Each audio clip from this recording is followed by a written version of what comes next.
Hey there, multi-prep teachers. You know how professional development never seems to quite get to what we need? It's like, great idea, but how do I make this work when I have 3+ preps to juggle? That's exactly why I created the Simplify Your Preps Collective. It's a free Facebook group built just for teachers like you, where we share tips, resources, and real talk about making multi-prep teaching less overwhelming and more doable. Sound like your kind of space?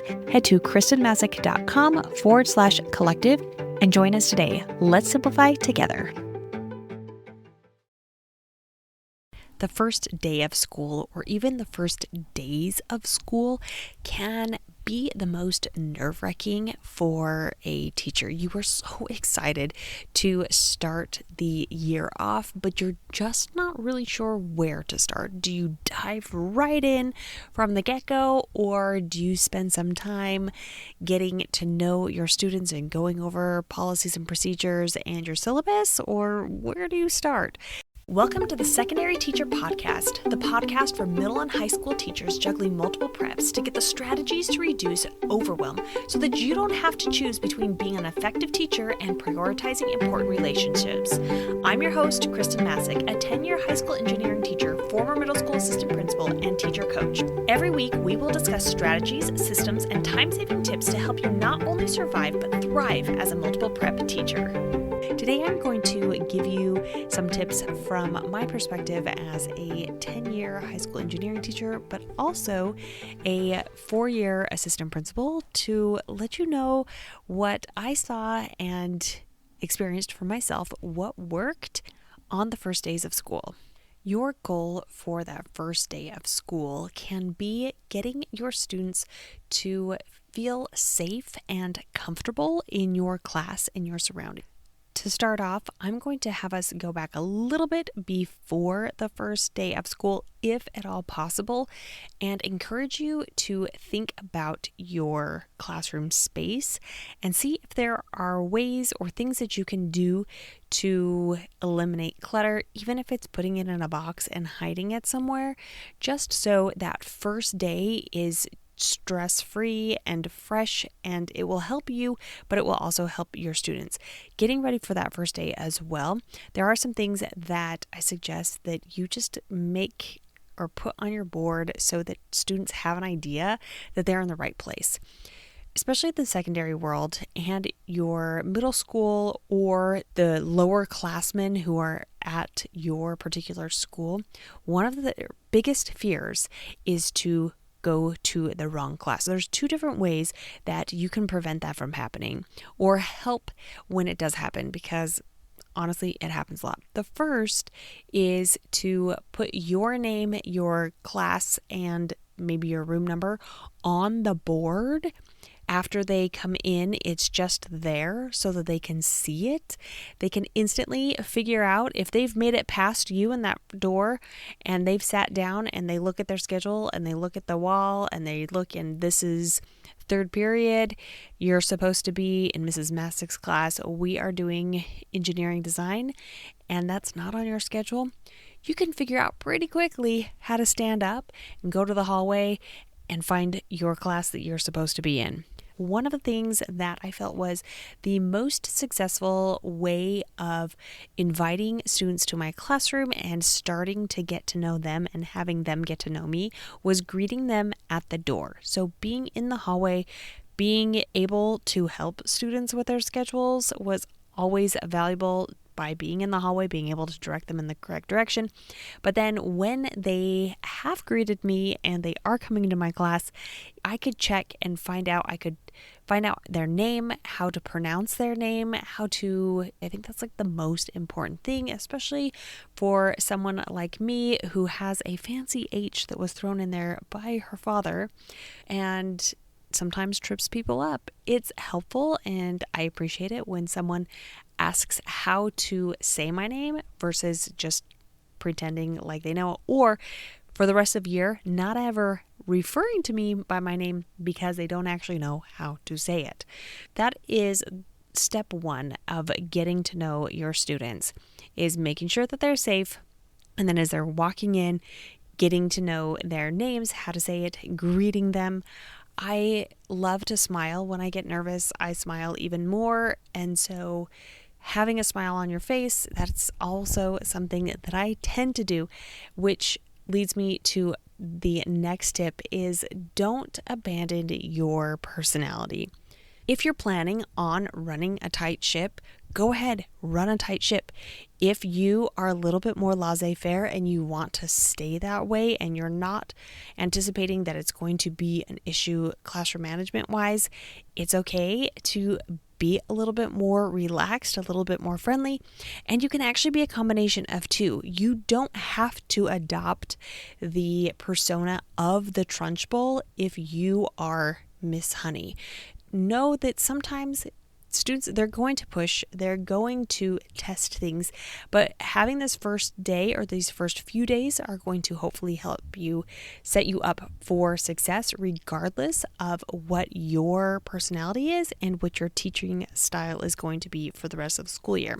As we continue on for that class period, I want you to think about that class period as I mentioned in episode 222, how you're going to chunk things.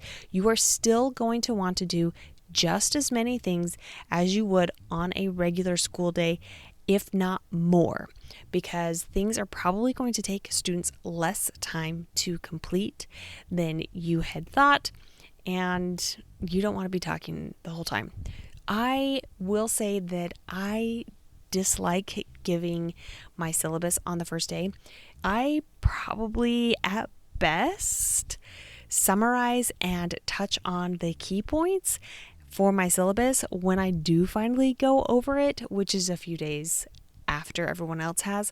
We never in my class, because it bored me to death and I didn't want to have to be doing it for every single one of my class periods, we very rarely read it word for word.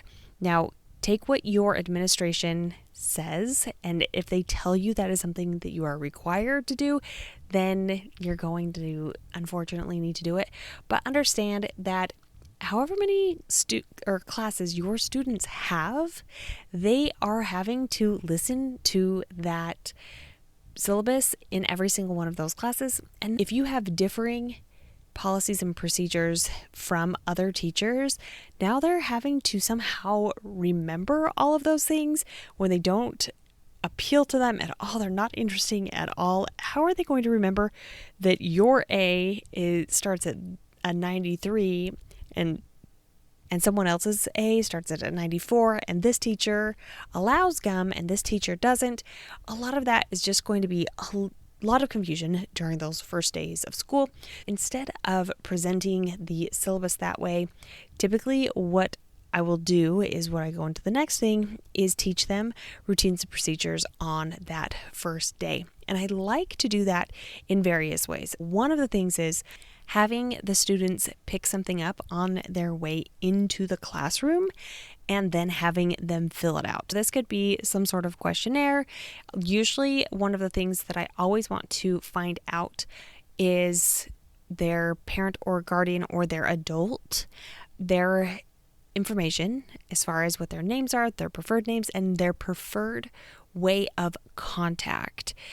I know that I would just prefer to send out an email to everyone, but having worked with a lot of parents, especially as an administrator, it is nice to find out who is going to be better reached in various different ways just based on where they are during the day. Are they working? What kind of job is it? Are they at home? What is their preferred method of contact? Because as an administrator, especially when I am needing to get a hold of a parent, I am usually needing to get a hold of a parent right then, not just leave a message. That is one thing, is having the students fill out some sort of maybe quick survey, but teaching them that routine as they come in, that is going to be something that you're going to be doing on the daily. You can tell them as they're coming in, hey, there's something to pick up on the way. You have it already planned out where it will be, and hopefully it stays there, but know that you can always change it. But this is the place that you've imagined they're going to pick up their papers every time they come into class. If there is something there, they pick it up. If there isn't something there, they don't. Anyone who didn't pick it up, you have them go through and pick up the paper. Not a big deal, but you will want to do this several times during the first week or two of class. Always have something, if that's going to be one of your procedures, always have something for them to pick up on their way in, even if it's something small, that they get in that habit when they enter your room. They go over here. So it's more of muscle memory, less of having to recall that something was on your syllabus or that you went through it on the first day in your rule list. Typically, that's one of the first ways that I get to start getting to know them and teaching them some routines and procedures. The next thing is I love to play games, and that is part of my personality.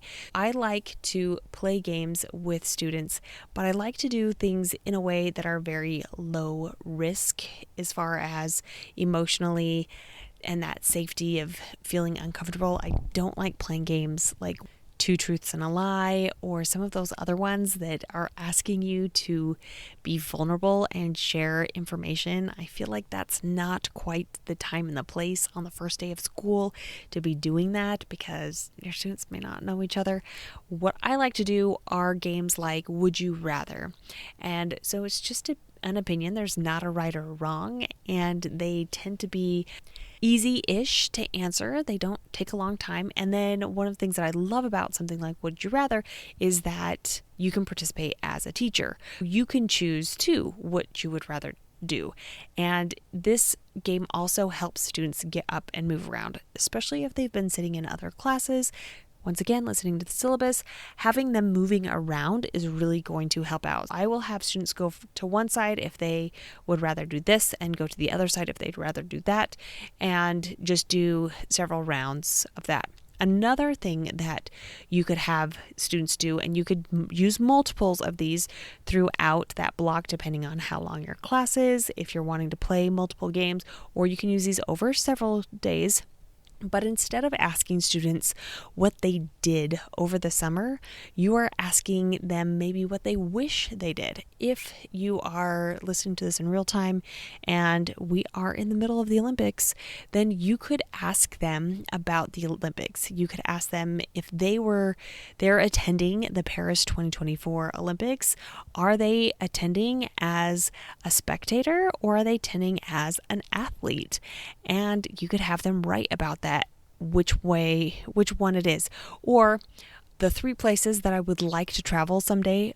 And so they're listing those things. It doesn't really have to do with whether or not they were able to do those things. It doesn't end up separating your students financially, socioeconomically, based on who got to go to Disney World and who didn't. It is just a fun way to still get to know about students and you, without divulging that personal information at this point in time of the school year.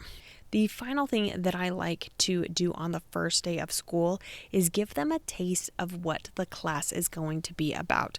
I taught elective classes, and if I only do things that are not relevant at all to what they will be learning, then they're not sure whether or not they would like to stay. At least in our school, students could change their schedules for the first few days of school. If they wanted to change their schedule, I wanted to keep them in my class if at all possible, unless it really wasn't a good fit for them. So now it could be that they're doing some sort of experiment or experience. You could have something to do with them brainstorming if you're talking about the engineering design process and you're starting them with that process. This is how it's going to work in our class. Getting them doing something like that is a good example. Or you could show them examples of things that students have done, maybe something that they've built or created, or we're all going to be making this by the end of the class. Those are other ways that you can have them experience it.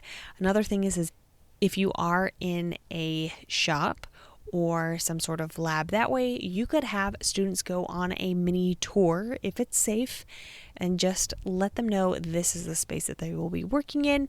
Maybe start going over some of the safety things that they need to know, that when you start working in this space, this is what you are going to need to wear if there's anything special, or wear your hair in a certain way so that you don't get it caught in any machinery.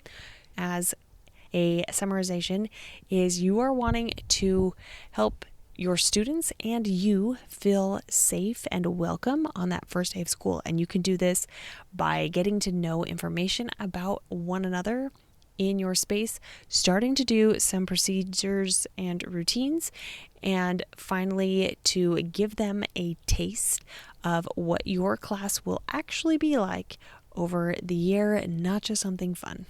If today's episode was helpful to you, it could be for others. So make sure you share it with your colleagues and tag me on Instagram at Kristen Masick, KhrstenMassic.